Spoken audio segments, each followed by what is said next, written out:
Hablando de lo que viene en materia climática y también en términos de salud, los expertos están proyectando un invierno mucho más duro y con una alta demanda en centros asistenciales. Esto en medio del considerable aumento de los virus respiratorios en nuestro país.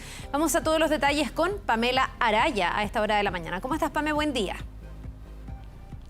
Hola, muy buen día. Sí, y tú y muchos que son padres también lo han visto, que los niños se están enfermando, están faltando a clases, y eso entonces se traduce en las cifras que han tenido, por ejemplo, en el Ministerio de Salud, cuando dice que las consultas han aumentado en un 50% solo en las últimas 2 semanas. El ISP también dice que ha aumentado la circulación en más de un 30% en comparación a lo que fue el año pasado. Y para profundizar en esto, entonces, ¿qué está ocurriendo? ¿Cuáles son los virus que van a afectar principalmente en esta temporada? Vamos a conversar con el doctor Cristian Deza, quien es broncopulmonar de la Clínica de la Universidad de los Andes. ¿Cómo está, doctor? Muy buenos días, gracias por acompañarnos. Primero, ¿cómo está la situación actual?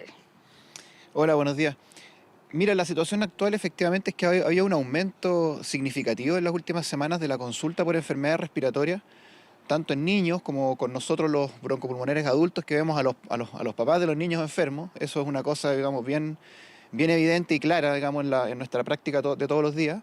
Y eso además se correlaciona con los datos del ISP, que han mostrado que en el primer trimestre de este año 2023, si tú lo comparas con el primer trimestre del 2022, ya hay un aumento de los virus circulantes de un 33%, lo cual los tiene un poco preocupados, porque el año pasado ya fue un año difícil, con muchos virus respiratorios circulantes y de manera simultánea, lo que no era claro de los años anteriores.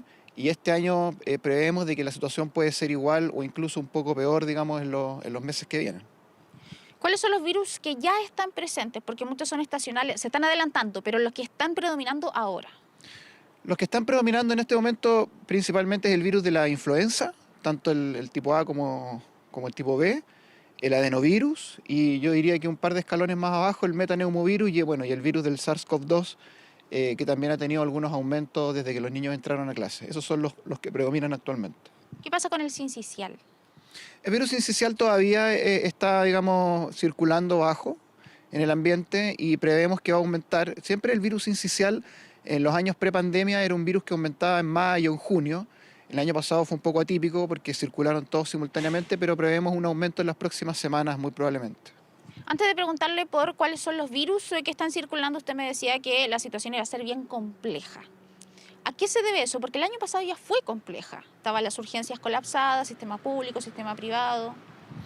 En este momento todavía no llegamos a eso, estamos todavía lejos de esa situación, pero si tú tienes un aumento exponencial de todos los virus circulantes en las próximas semanas, la situación probablemente va a ser más complicada, básicamente por la demanda en los servicios de urgencia. Si tú tienes todos los virus circulantes simultáneamente, se hace complejo por la demanda y por la demanda de hospitalización. El año pasado hubo bastantes niños hospitalizados, incluso con 2 o más virus de manera simultánea, lo que da cuadros a veces bien graves, sobre todo en los niños más pequeños, que son los más vulnerables, los adultos mayores y las mujeres embarazadas, que siguen siendo las poblaciones que hay que tener atención. Doctor, Carla Zunino tiene una pregunta para usted desde el estudio. ¿Cómo está, doctor? Muy buenos Hola, buenos días. Le quiero preguntar por la influenza, que por suerte tiene una herramienta súper útil, que es la vacuna, y estamos en campaña de vacunación. He escuchado gente que me dice, voy a dejar pasar un poquitito más de tiempo, porque a lo mejor la influenza va a estar peor en julio, en agosto. ¿Cuál es el tiempo de efectividad que tiene esta vacuna? Si yo vacuno hoy día a mi hijo, ¿va a estar protegido durante todo el invierno, incluso hasta avanzado el segundo semestre? Sí, Carla, muy buena tu pregunta, porque en realidad lo que nosotros estamos recomendando, como tú dices, la principal arma que tenemos para prevenir cuadros graves sigue siendo la vacuna, tanto la vacuna para la influenza como la vacuna para el COVID-19. Actualmente recalcar que estas dos vacunas se pueden colocar de manera simultánea. Tú puedes ir a un vacunatorio y te pueden colocar las dos vacunas el mismo día y sin mayor problema. Por lo tanto, es lo que nosotros recomendamos. Efectivamente, la vacuna de influenza, si tú te la colocas hoy, empieza a producir un aumento de la inmunidad recién a las 2 semanas por lo menos, y la duración son varios meses. Por lo tanto, nosotros recomendamos de que la gente se acerque a vacunarse, porque, como te digo, los virus respiratorios ya están circulando, ya estamos viendo mucha consulta ambulatoria, por suerte, no hospitalizado, Por lo tanto, la recomendación es que la gente se vacune lo antes posible y la gente que tenga todavía pendiente algún refuerzo de vacuna contra COVID y no se ha colocado la vacuna bivalente, también que lo haga lo más pronto posible. Ya, y la segunda pregunta, y con esto termino, Pame, por lo menos yo, muchos me dicen, ay, es que me pongo la vacuna y me enfermo igual, sobre todo en los grupos que no están dentro de los de riesgo, donde por lo menos, no sé, yo creo que cada día más gente se vacuna, sobre todo la gente que ha tenido esta enfermedad, que es muy dura cuando realmente uno la tiene, la influenza. Pero hay otros que dicen, no, porque me pongo la vacuna y me resfrío, entonces me siento peor.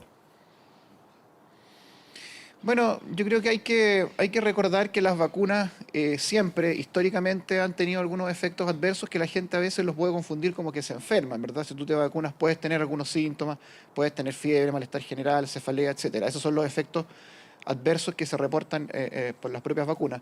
Pero lo que la gente dice que se enferma más en realidad es algo subjetivo. Si aquí nosotros tenemos que ir a ver, digamos, lo que habla la evidencia científica, y lo que habla la evidencia científica es que las vacunas previenen ya los cuadros graves en un altísimo porcentaje de pacientes. Y ese es el dato duro, o sea, el dato duro es eso y es lo que hay que transmitirle a la gente, que si uno se vacuna para influenza y para COVID, la probabilidad de tener un cuadro grave disminuye pero muy significativamente, por lo tanto hay que hacerlo y nosotros lo recomendamos a todos los pacientes de riesgo especialmente, pero también a toda la gente que se quiera vacunar y pronto el Ministerio va a liberar un poco más la vacuna bivalente para COVID para mayor cantidad de población. Doctor, voy a tomar lo que decía Carla también respecto de la influenza, porque todos sabemos lo importante que es la vacuna contra el COVID, pero de la influenza al parecer no hay conciencia que es una enfermedad grave, que incluso una persona también puede quedar hospitalizada en una UCI. Exacto, eso es un buen punto. El virus de influenza a la gran mayoría de las personas provoca el cuadro típico, ¿verdad? De malestar general, fiebre, cefalea intensa, mucho dolor muscular y puede ser un cuadro que provoca hartos síntomas y que provoca harto ausentismo, tanto laboral como ausentismo escolar. Y en algunos pacientes, en los pacientes nuevamente más graves, mayores de 65, con enfermedades crónicas, con algún tipo de inmunosupresión, ¿verdad? Puede provocar cuadros graves, puede provocar neumonía, puede hacer de que los pacientes lleguen a una UCI con ventilación mecánica, y eso ha sido siempre, eso no es ahora. Lo que pasa es que el porcentaje de pacientes, por suerte, es bajo, sobre todo en la gente que se vacuna. Cristian Deza, médico broncopulmonar de la Clínica de la Universidad de los Andes, muchas gracias por conversar con nosotros esta mañana. Gracias, Pamela, y gracias a toda la gente que escucha. Que esté muy bien. Ya escuchaban entonces al doctor Carla y todos los que nos están viendo sobre también los cuidados que hay que tener. Lo más importante es vacunarse, pero se viene un invierno difícil y eso no lo ha dicho solamente el doctor, expertos, lo dijo la subsecretaria de Salud, incluso hace unos días atrás en conversación con Canal 24 Horas, así que también se llama mucho a los padres para que tomen precauciones quizás tan sencillas que son como no llevar a los niños a lugares aglomerados, a que se ventilen en las casas, por supuesto ahora que está haciendo frío, abrigarlos un poco en la mañana, y el lavado de manos. Uno puede decir, ya, pero eso es obvio, pero obviamente siempre hay que recordarlo. Lo otro también que han señalado los médicos y en el ministerio siempre dicen poner atención a las señales de los niños que están enfermos cuando son muy guaguitas, por ejemplo, este aleteo nasal, el hundimiento de las costillas, son varios de los signos que los niños presentan al momento de tener un cuadro respiratorio. Totalmente. A veces nos quedamos como en las cosas más complejas, pero tú hablas ahí del lavado de manos, que es lo que tenemos más cerca, que podemos hacerlo permanentemente, que no nos cuesta. Si uno no tiene jabón, también está el alcohol gel, lo hemos aprendido harto con el COVID.